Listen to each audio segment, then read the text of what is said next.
Myam Manipur YouTube channel na Charabo kari hujik pung nipan makai taramani nipan makai taramutungna live thani na ngasai Laothokpa hujik hojjarage anamuk changak ko ude changak tardi sound ya de test tawgadabani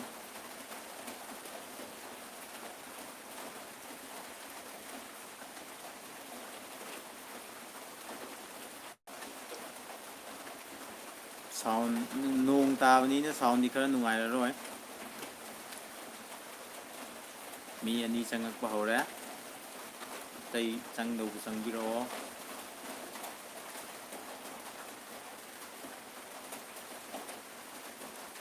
live thani na community da pan makai da thani na thamgibani ado hujik hojjarage Myam je Chak chanarabro comment da habiro Chak chanarabro kamai tawage bro Chak Charabo moirang mayum saya ai Chak chajare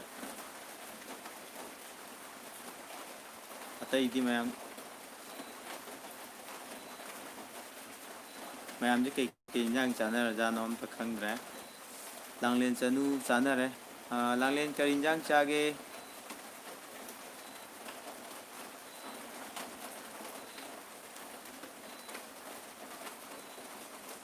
Myam je mi manga bokti live streaming gida present tawre atai watli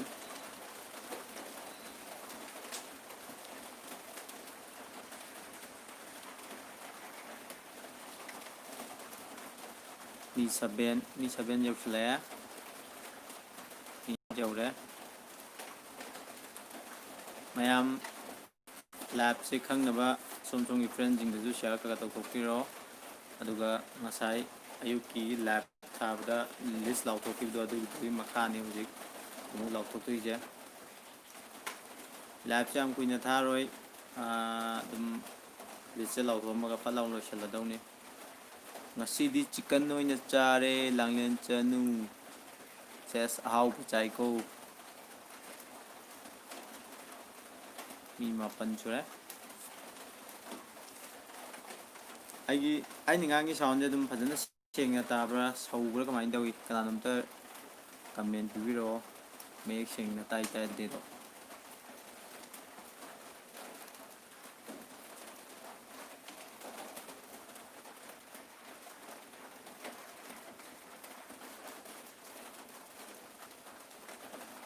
live se tai de tum ta habiro wangang ji sengna tabra ta dabra do aduna khangjadra khara di saure hoi nong tabagi sound ni kitang di nungayam dong mande sengna tai ranjita wairokpam hoi ado hoje akoi jaga je nong tai aduna makhon di kitang voice di kitang gano laigani na khalle Myam je Chak su loi chanarabni list Laothokpa hauba yarabra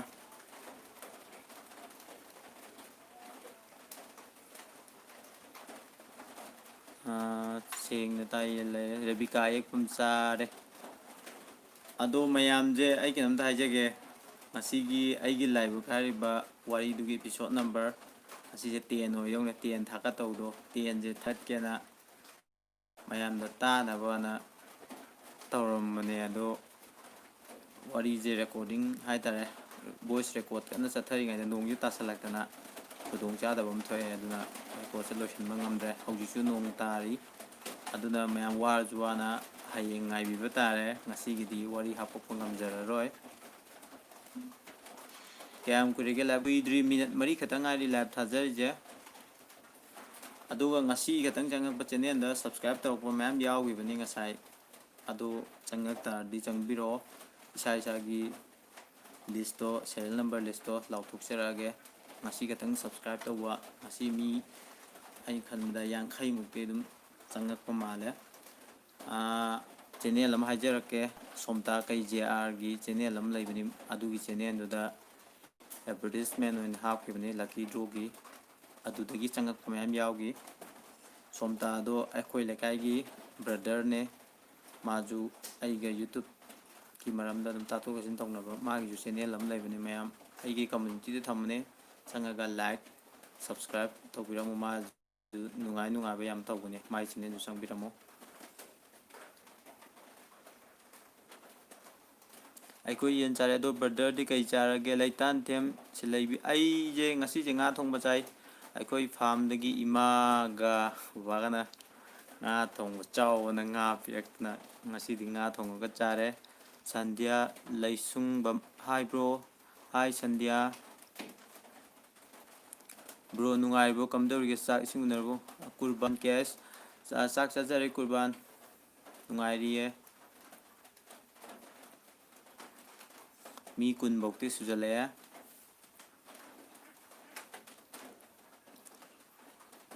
ado hujik Laothokpa live se ngasai dagi ngari ne kai samje si hoi hauji live thaba haujarabane atopa khangdaba sing ju khangjan biro mi je kar yamba na paabne do mi je pak yamdra subscriber di 26k laibane aduga live yengi sina hauji pokta subnagi mi 22 khatam sange aduga like na mi jina mi 7 katang namak ko mal mi 7 katang name da musai ding ngai ni bro ngasi di wari thagat laroidro thoithoiba longjong ngasi je wari thagat ke na recording tawmendo nong tabana maram moraga record tawbu loisan ba ngamdra aduna adu loiba ngai di pung jam theng ani aduna ngasi gi di wari je thagat chararoi hayeng oina ngai biro myam warau biranu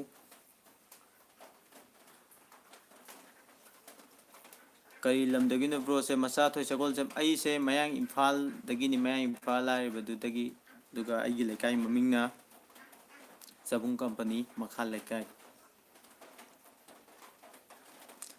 thoi thoi bi kai mathel charge ai nga thong ba chajare ngasi di akoi gi farm dagi nga product na du dagi nga do thong ga chajare bro somta ga nakna bro hoi bro somta ga adum naknai akoi lekai moi lekai ga thangna bani ai nusiba inau pa mani bro somta do somta ga ai ga dum pulli Amita yuri mam kai mathel charge inau bo ai ngasi nga thong ba chajare ado live se haurage list se Laothokpa horage aduga mi mi tara tara paraga comment ong parake han bagi oina ngasai list se kya yo 359 yo grabane dum thoi thoi bi yam hawramni ko phang o yam hawi tungan bini haje haurage serial number 360 naurem max aduga serial number 361 mayang lambam mani aduga serial number 362 Singajut Jirom serial number 363 Topen Angom serial number 364 Ningthaujam Romita serial number 365 Benu Devi aduga serial number 366 Devla Singshubam serial number 367 Y Sonia Devi Kaksing yam toina comment bibirakpani thagachari 368 Nitesh Sogaijam aduga 369 Rishikanta Maisnam 370 Munduina Rongmai hai website aduga mayam gi comment ang pathok charake bro ai di wari tage na laibine dubu hayeng ai jerm hoi ngasi gi du pai le jadre nong weather gi condition ni yadabi me hayeng tabiro ado ai mayam da request am dang toge wari je comment da ti fajai fajai na dum hai ko aduga wari je mayam yongna ba mayam da juta na ba share ka to biramo aduga ayeng ko di mak se like loi namak pa yawi namak ta like su namjen biro aduga share du nambiro mayam na like namak pa share comment to kujina akoi gi di pangan hapsari ne na haijage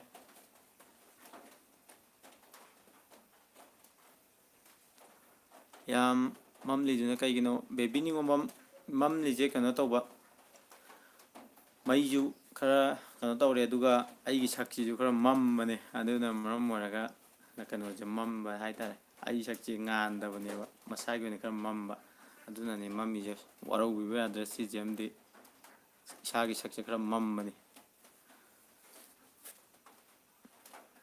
Masa Toi Sagunjan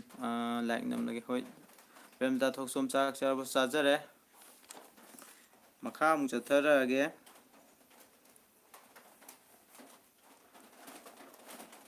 371 da Jameson Thongam 372 da Athoibi Devi 373 Chitranjan Mainam 374 Susi Chanu 375 Priya Thoksom duga 376 Ronald Gaming 377 Dayananda Khangembam 378 Premkanta Naurem duga 379 Misty VM Avirana Hai 380 Lanchen Bamangang Sidong Lepsagiga Sak Mamme Thoi Thobi Hoi ai Sakse Mam Mani Masagi oina koi Masagi oina Mam Jerak pai ta display je kara mamme Paisa Pangdrobu YouTube hang Baski Ice Premjit Paisa Pangdro YouTube hang Buje Paisa Je Pangadabani ai oina di Paisa Je Pangjadri YouTube hang Paisa Hekta Pangde Kona Badarka Oi bro se yam chamba male hoi ai dum mayam go manade hai tare dong dong dum ngang bane mayam waro pulo to bigan soi gi beyo ngak pi gani lan nga ladi nungai ga da banni nung thombam chanu le ma hoi lan nga ladi nungai ga tamne do ai gi di la thana bu le chadre isana kram mam baga pumam mamme do tawre ngak pi gani sum phagi ngak to bani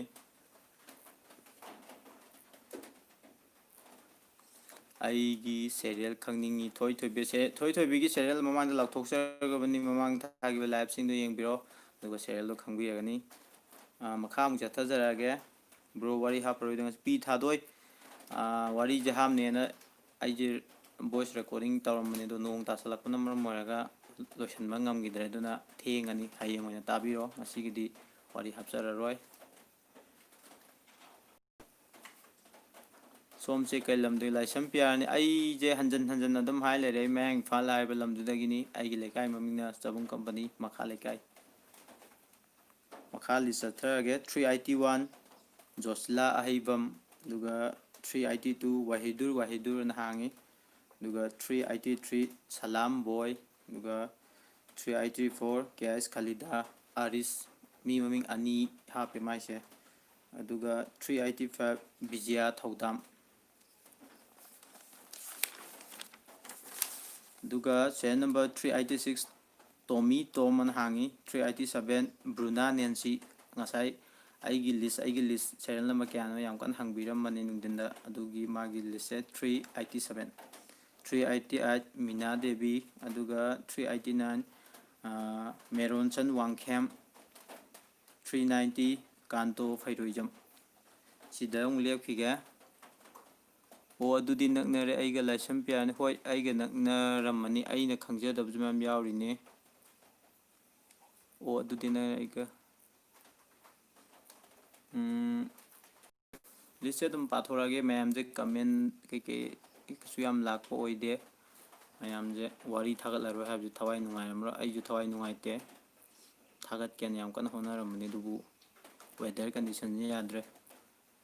sak mam me na onthong thina haire da adumai hainu nungai te oi kasu keno nungai tabal leijade masagi wena sak thibagi mam me na haibani kasu sawju leite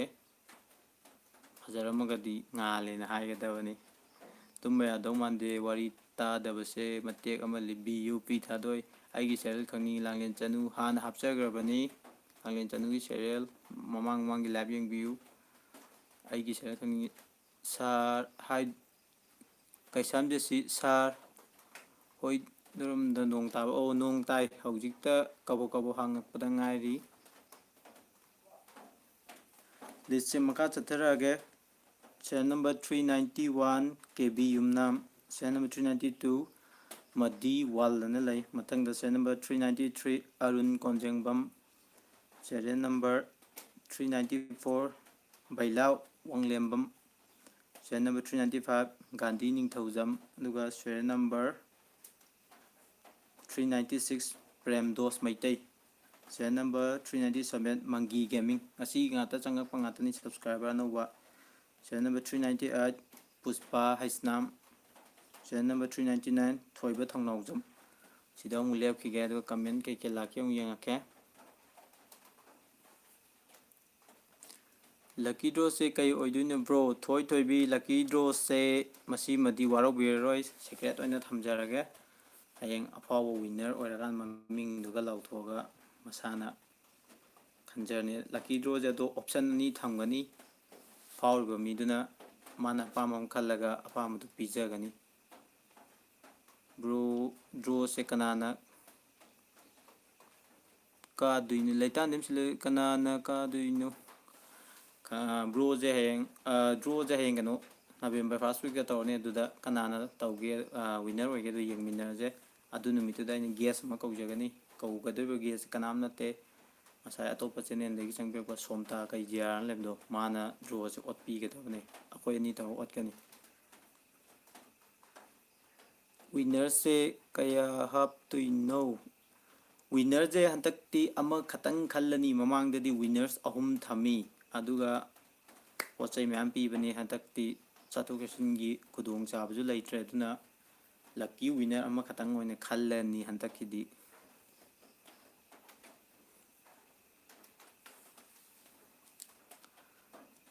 draw kamaina yauduino James Thangjam isa hana subscriber oibiro channel sida aduga hauji thagaliba wari paring duda wari ama da hekta comment tawbiro aduga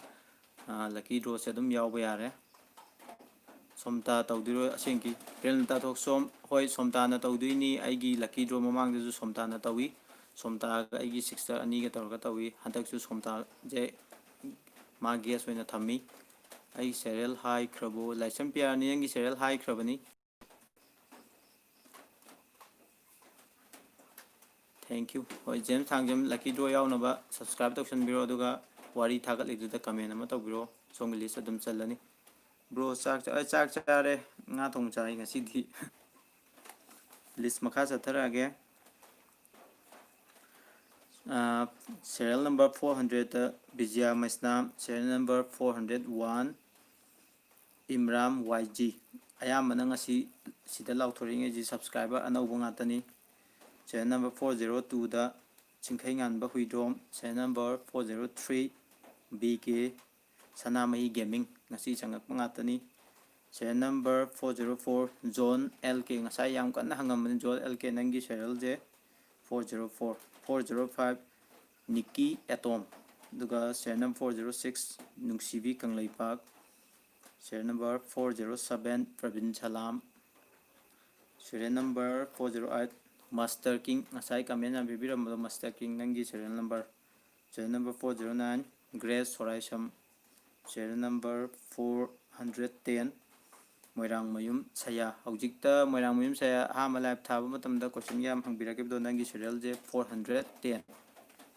Sida mu lepsa gi na kamelong barake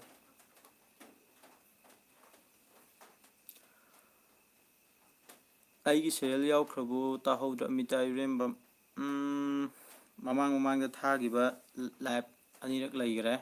masai ayuk tamaga thagibna dugi singdo yengbiro aduda isa gi serial lo ayamana loi yaw grobani changdaba sing live to thira changbiro hana le full support tawjare bro kari matang MD Lias anauba mali channel sida lucky draw ma tawne na lauthoi November first week ta adugi chanba mi gi list to Sunday khudingi Laothokpa live tharaga adugi matangni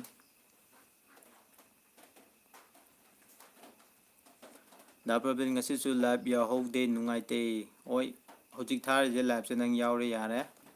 bro aigi serial number kana MD Lias nang je aigi sum thengna bada nang je lucky draw gi list ta chandaba male lucky draw je yaw ga tadi subscribe han tawro duga hauji thagaliba wari paring duda comment ama tawsan biro du kana nangi serial gi list se change dabani makha mu chatharage serial number 411 Setki jangana hangi mai je matang da serial number 412 KS Abung Thoi Singh serial number 413 Nungthil Chanu serial number 414 Moyangthem Asarani, serial number 415 Rajesh Myam, serial number 416 Maitai Pari Imom. Hariba channel je ai thank you aduga magi sigi channel jigi ni je kanano di khangjadre yam support tawbire taba nungaiba puning thogatba wahi myam habire masigi damakta tawbimal kangbu chari somgi aigi maikai dagi ju somna tawuba thabak khodimakta mai pa pui aiduna yapamangol pijari. Serial number 417 Matau Laibi, aduga serial number 418 Surchan Maitai, serial number 419 Bus Sinam. MD Lias nang subscriber hana oirba aribo itaju hojik thagalaiba wari paringjida comment tawrakte aduna list se chandawni comment tawsinbiro wari da aduga list se chanjarani mathangi Sunday da mu live amu thagani adudaida awatpa mi maming do amu Laothokani mathangi Sunday da Laothokadriba list na final list oidoine sida yawdo mi amta lucky draw de yawroi hojiki oinadi lucky draw da list chanba mi maming je Laothokpa loire makha tabana mathangi Sunday dong Laothokjarage. Mayam kai hangbiningba kamai tawba tananingba hangbiro live se loisalage hawbadagi tahawdra gi sel kayada lege serial mayam mathang hangbado live se hojik thari jigadi live ngasi thargade ahumdak subani thari aduga live ki video oina di mari rek subani ngasayu ama thagre hauji ama thare adu live se mayam matang je loisalage mayam jiju nungai na tumbiro koi da privilege serial do kaw girlfriend amta habiramu comment pi gare bro hoi comment bi give sing do ai list kong ka tuini aduga mathangi Sunday dong Laothokjarage mayam nungai tumbiro happy Sunday ni na nganna pothana raji aiju pothana ba tawrage mayam ju potha biro meitai pari imom bro aigi serial nangi serial je hojikta Laothokibda ngai bani aduga channel 416 da nangi list to 416 ne inaw kari lamdagino asajit film ai je yamba mai kaino dagi Myam Imphal dagi ni dabra ai gidam ta habiramu babel lucky draw se ai gi yawdabra sangitan ning thojam lucky draw yawi mamangi live sing da Laothokda yawgre ado live ju kuisale Myam ai kaina na ba tawraji Myam Sunday ni na ngani na pothabiro masigidi wari hapa ngamjadre weather gi film na yadabdagi record tawbada loiba ngamidre aduna hayeng ngaibirammo Myam aduga ai ken Myam na kai nungai tabade ai ge personal oina wa ke hain leita ju ai gi phone number wari kudimagi description da hapani adudaida text tawbiro WhatsApp hangmani WhatsApp ta dum text taraga kai apen pen do hainaji Myam hojiko inadi live se losinjarage live saru yabirigo Myam bu amuka ne ikong na khurumjari bye bye Myam.